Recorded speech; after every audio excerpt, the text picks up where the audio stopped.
días. No, pero no sentí. Buenos días. Ok, vale. Primero que todo, mi nombre es José Gregorio Solorzano y voy a estar presentando una experiencia significativa con estudiantes de licenciatura en educación artística. Se llama así, digitalización de rompecabezas tipo board puzzles. Sucede, eso es un board puzzles. Son unos dispositivos, le llaman rompecabezas, a ese le llaman jueguitos, no lo encuentra en Amazon, no lo encuentra en ferias. Y básicamente es cómo podemos llevar y utilizar eso en clases. Entonces aquí vamos a tratar de presentar básicamente una experiencia relatada de una forma tipo así storytelling, ¿no? Voy a hacer el intento. Pero antes de iniciar, hace unos días me enviaron el formato de diapositivas con una explicación sobre el origen de toda esta perspectiva. Y pues yo estoy aquí hoy, luego de, ¿cuánto? 18, 19 años, que inició un proceso en el cual pues la profesora Rocío, junto con un equipo, Rocío Varela, junto con un equipo importante de profesionales, nos comenzó a explicar la importancia que tendrían las TIC en la educación.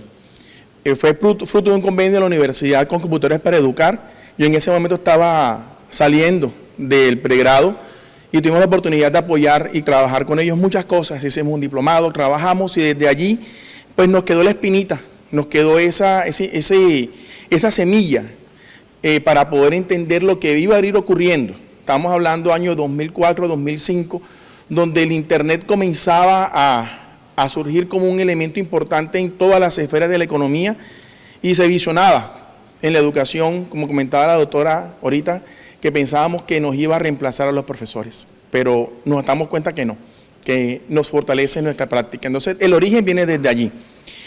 Y bueno, soy docente del programa de licenciatura en matemáticas de la Facultad de Educación y actualmente estudio un doctorado en educación matemática con la Universidad Antonio Nariño, financiado por MinCiencias, parte de una convocatoria de financiación de estudios doctorales. ¿Qué le pasó? ¿Se fue? ¿Se fue el video?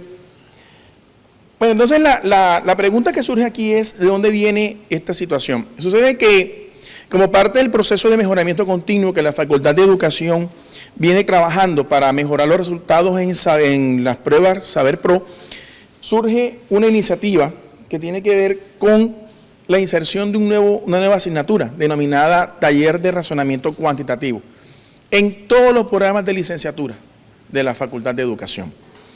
En ese sentido, pues me asignan una carga académica en el programa de Educación Artística. Y en ese desarrollo, pues, empiezo a notar de que generalmente las clases de razonamiento cuantitativo estaban siendo una clase más de matemáticas. O sea, contenido expositivo, transmisionista, en el cual, pues, no se estaba realmente trabajando en sí lo que nosotros queríamos desarrollar, que es esa capacidad de razonar y pensar matemáticamente. Y surge la pregunta, ¿cómo articular el razonamiento cuantitativo con la resolución de problemas y las TICs? Entonces, allí se ocurre, ahora que vayamos a mostrar, se nos ocurre esta idea de poder articularlas mediante un proceso de digitalización de estos dispositivos que se llevaban a clase. Inicialmente los llevaba a la clase, trataba de meterle un poquito de modelamiento, un poquito de pensamiento computacional, pero nunca se me había ocurrido poder llevarlo a otro nivel. O sea, quedaba meramente en una experiencia de clase en el cual los estudiantes armados en grupos de trabajo trataban de resolverlos y después explicar cómo lo habían resuelto. Pero me dije que eso estaba quedándose corto. Y dije, bueno, hay que hacer algo más. Tenemos que promover algo más que realmente denote ese pensamiento matemático de los estudiantes, ese desarrollo. Y aquí es donde toma relevancia algo que como docentes de matemáticas debemos comenzar a repensar y a reflexionar. Tiene que ver con los aspectos epistemológicos. Primero que todo, ¿cuál es el origen del pensamiento matemático? ¿Cuál es la estructura de ese pensamiento matemático? La naturaleza del pensamiento matemático y la justificación del pensamiento matemático. ¿Por qué razón es importante que un estudiante de licenciatura razone matemáticamente? ¿Y cómo se puede generar eso? Dentro de un contexto de la educación. Y entonces ahí parte algo interesante, tiene que ver con realmente nosotros qué pensamos sobre las matemáticas. ¿Qué son las matemáticas? ¿Es realmente esa ciencia que nos complica la vida a muchas personas? ¿Es esa ciencia que evita que muchas personas logren alcanzar su proyecto de vida, sus objetivos de formación? Porque hay personas que no estudian una carrera simplemente porque tienen matemáticas o porque su nivel de matemáticas es pequeño. ¿O cuántas personas han desertado de la universidad simplemente porque las matemáticas no les han sido fáciles o no han sido lo suficientemente flexibles o incluyentes con su forma de pensar o de ver el mundo?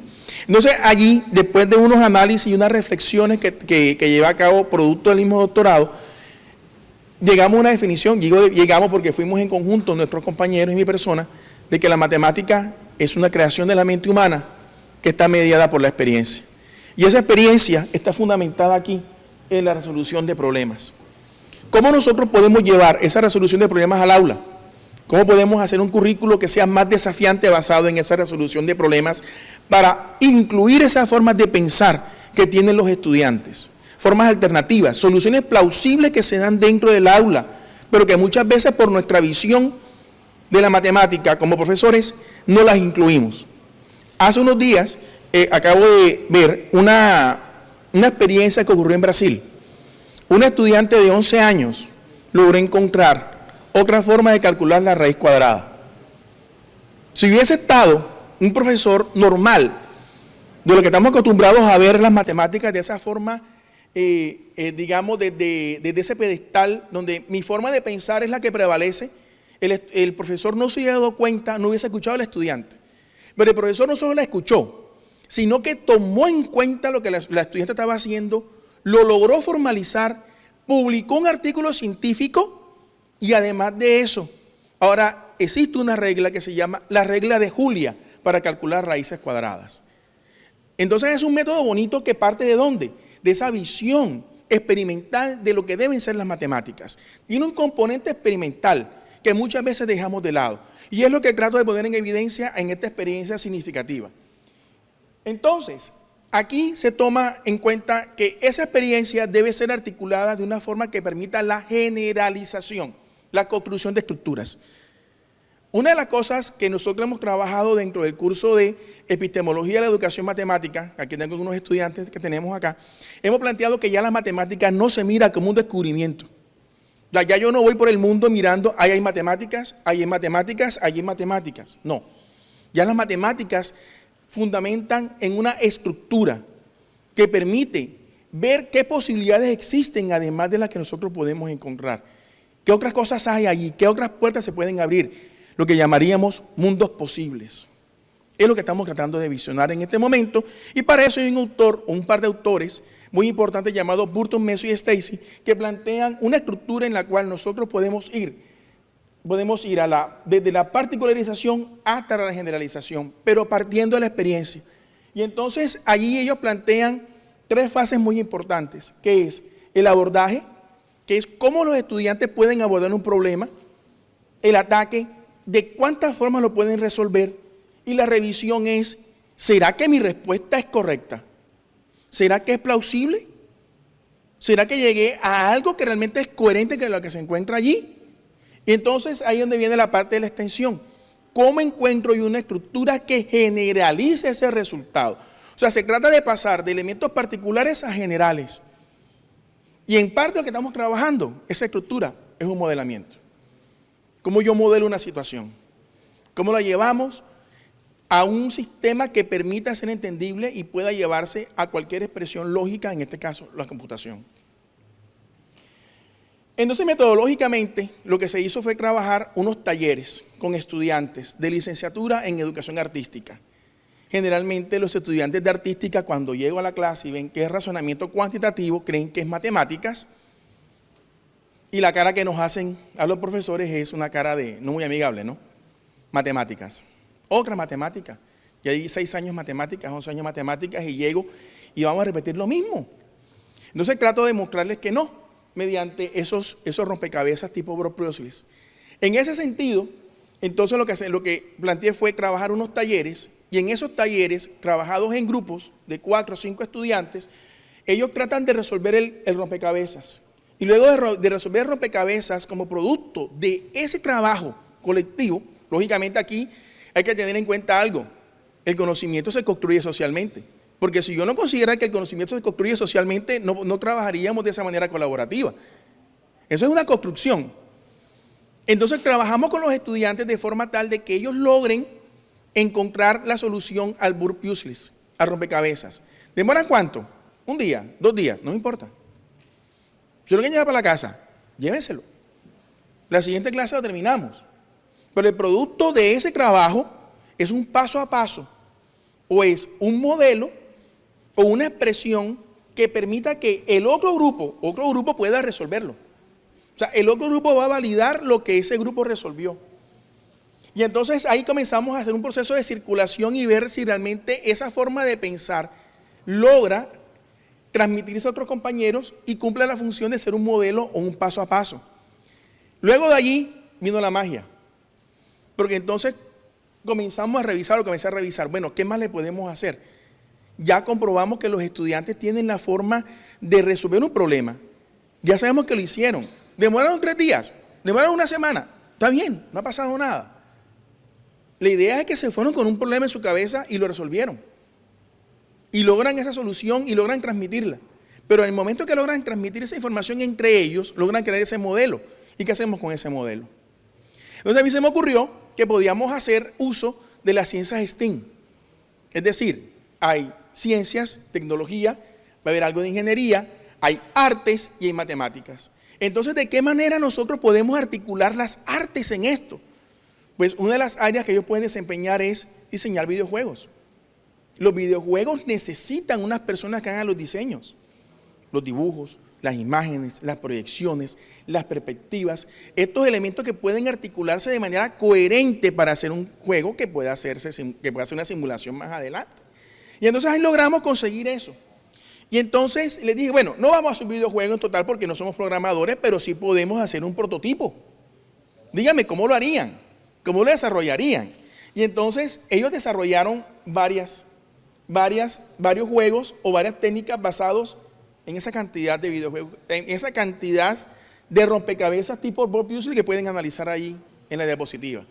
Esto simplemente, bueno, sí tengo varios. No tengo todos, pero tengo varios.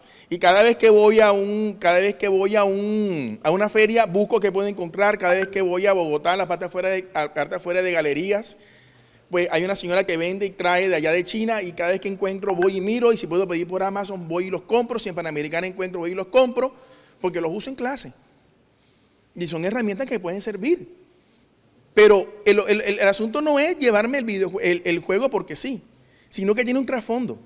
Es mostrarle que la experiencia, la construcción del conocimiento matemático es continuo, que los objetos matemáticos, que los conceptos matemáticos no son estáticos, evolucionan, están en constante construcción.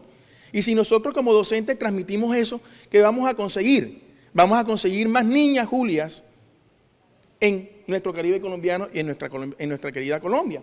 Entonces, aquí se vino, y aquí vamos a mostrar una muestra de un video de un grupo de la presentación. Eso es cómo los jóvenes trabajan entre ellos con los diferentes dispositivos.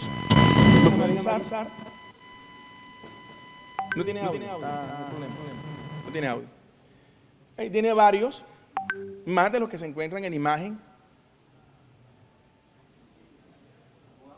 Y si no, en todo el mundo feliz. O sea, el ambiente que se genera es un ambiente de continua participación. Ellos lo ven ustedes en un ambiente agradable, un ambiente, digamos, lo que se llamaría constructivo. Hay de toda clase. Y bueno, ¿qué ocurrió después? Bueno, vamos a pasar a la diapositiva. Entonces encontré los 3 más relevantes. Y ahora vamos a ver por qué los 3 más relevantes. Estos 2 que tenemos aquí cumplieron con el desarrollo. Articularon temas del curso de razonamiento cuantitativo mediante un programa que se llama Canva. Hicieron una presentación en Canva y fueron pasando paso a paso cada uno de los elementos que tendría su videojuego. Ahí podremos, si me permiten, ahorita muestro en Canva la presentación. Y posteriormente a eso, vino una estudiante, que es donde viene lo más llamativo del asunto. Esto que se encuentra aquí, vamos a analizar, se llama GeoGebra. O sea, esto es un programa que es utilizado para enseñarse las matemáticas. En licenciatura, en matemáticas puras, en diversas áreas, hasta en el doctorado lo doy. Tuve un curso y fue manejar GeoGebra. Pero yo no le enseñé al estudiante a manejar GeoGebra en el curso. Yo no le dije a ella, ven acá, haz esto en GeoGebra. No. La estudiante no manejaba GeoGebra. Sino que quedó tan encantada con el tema que ella dijo, si vamos a diseñar algo, ¿por qué no lo hacemos realidad? ¿Por qué no lo construimos? Y en ese momento emprendió la labor de encontrar tutoriales en GeoGebra, aprendió a manejar GeoGebra y logró hacer este videojuego que se encuentra aquí. Y si me dan la oportunidad de presentarlo, de ir al enlace.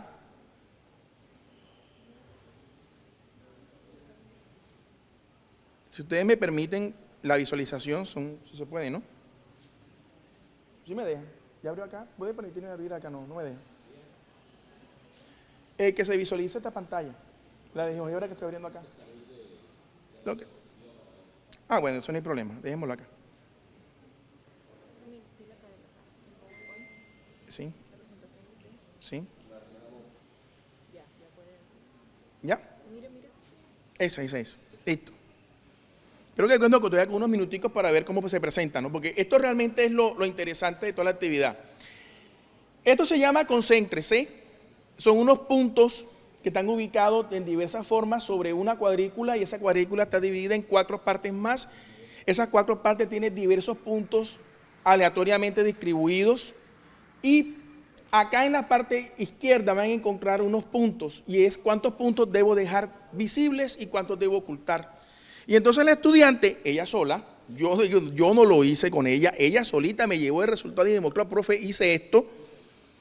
Muestra cómo yo puedo correr y mover, cómo puedo rotar y cómo puedo mover esta ficha o esta figura de forma tal que yo pueda ubicarla y pueda ir subiendo cada uno de los niveles que se encuentran allí. Hay 50 niveles.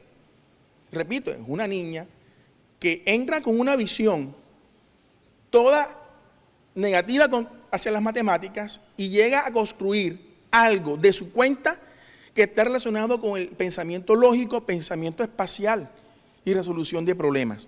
Es decir, ¿será que funcionó la estrategia? No sé.